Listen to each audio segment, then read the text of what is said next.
Ano ang tunay mong nararamdaman para sa kanilang dalawa?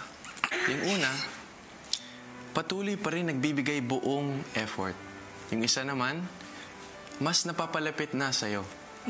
Matagal-tagal na rin talaga yung araw, months, na nagkausap kami ni Miguel bago kami pumasok dito. Pero yun nga, sinasabi ko naman sa inyo lahat na ilang beses akong ginost ni Miguel.